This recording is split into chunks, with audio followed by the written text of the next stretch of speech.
Paul science के understanding globalisation का है।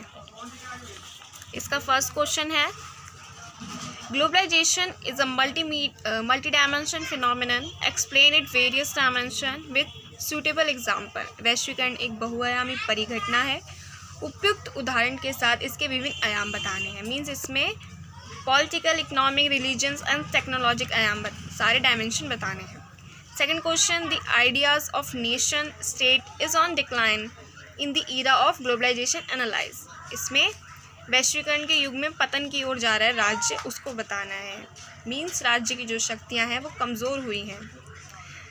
Third question is, how do the main features of trade and financial liberalisation advocated by the world trade organisation contribute to the world economy? How have these economics reforms impact upon nation state?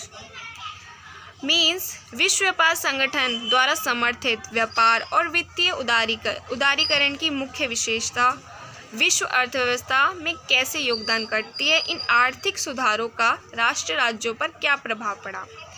Means WTO के बारे में बताना है कि उसके आने से जो अर्थव्यवस्था है राज्यों की, उसमें कैसे बढ़ावा मिला है उनकी अर्थव्यवस्था को, क्योंकि विश्व व्यापार संगठन के आने से जो व्यापार है उसमें सहायता मिली है, राज्यों को व्यापार करना आसान हुआ है। तो इन आर्थिक सुधारों का राष्ट्र राज्यों पर क्या प्रभाव पड़ा है कि उनकी जो अर्थव्यवस्था वो ईजी हुई है, ये बताना। Fourth question, what are the major impact of climate change on environment? Discuss the international agreement introduce to prevent environmental degradation. पर्यावरण पर जलवायु परिवर्तन के प्रमुख प्रभाव क्या हैं?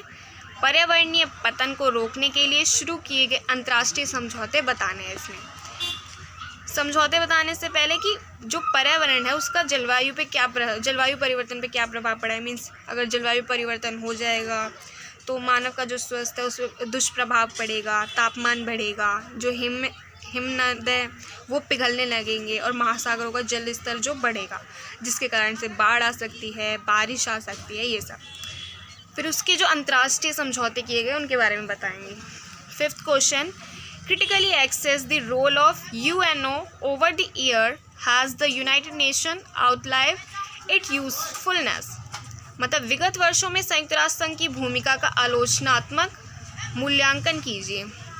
आलोचनात्मक आकलन करना है इसमें और बताना है संयुक्त राष्ट्र संघ ने जो अपनी उपयोगिता के आधार पर वो कार्य करती है। इसमें बताना है कि संयुक्त राष्ट्र संघ की आलोचनाएं बतानी। मीन्स संयुक्त राष्ट्र संघ तो बना ही शांति स्थापित करने के लिए था, लेकिन उसकी कुछ आलोचनाएं भी हैं, जैसे कि इसमें आ जाएगा रवांडा युद्ध, कॉन्गो गृह युद्ध व सर्बिया के जो शरणार्थियों के लिए। मीन्स जो सर्बिया के शरणार्थी थे वो वहाँ पे संयुक्त राष्ट्र संघ ने अपनी सेना तैनात कर रखी थी, लेकिन फिर भी उनको हानि हुई।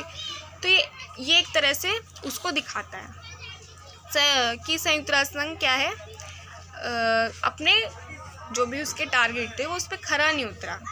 तो और ये संयुक्त राष्ट्र संघ ने अपनी उपयोगिता के अनुसार कार्य किया है। इसमें ये आ सकता है कि जो उसके स्थायी सदस्य हैं वो सिर्फ अपने फ़ायदे के लिए अपनी वीटो पावर का इस्तेमाल करते हैं। और एक तो आलोचनात्मक विचारधारक ये भी कहते हैं कि ये जो स्थायी सदस्य वो अक्सर हर मामले पे क्या होते हैं, असहमति होते हैं। और जो संयुक्त राष्ट्र संघ के 193 सदस्य हैं टोटल, अगर उसमें से 188 सदस्य किसी फैसले पे सहमत है, लेकिन अगर एक अस्थायी सदस्य असहमत हो जाता है तो क्या होता है, वो फैसला नहीं लिया जाता।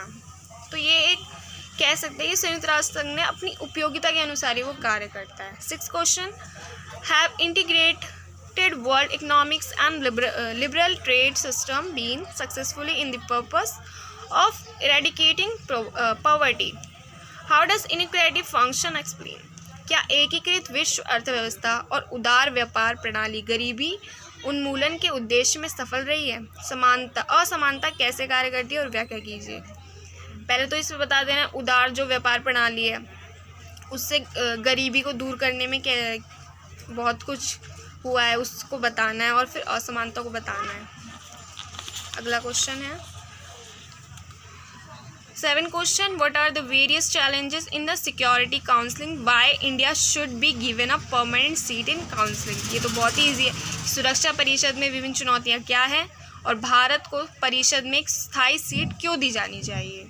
इसके क्षेत्रफल को लेके मतलब बहुत सारे रीज़न है जो आपको देने हैं। 8 क्वेश्चन है, how does globalisation relate to terrorism, वैश्वीकरण आतंकवाद से कैसे संबंधित है। मीन्स वैश्वीकरण से आने से जो टेररिज्म है वो बढ़ा है, जैसे कि अब इजीली मतलब वो अपने क्रय विक्रय कर सकते हैं, अपने हथियारों का क्रय विक्रय कर सकते हैं और बहुत कुछ बढ़ा है, वो सब लिखना है इसमें।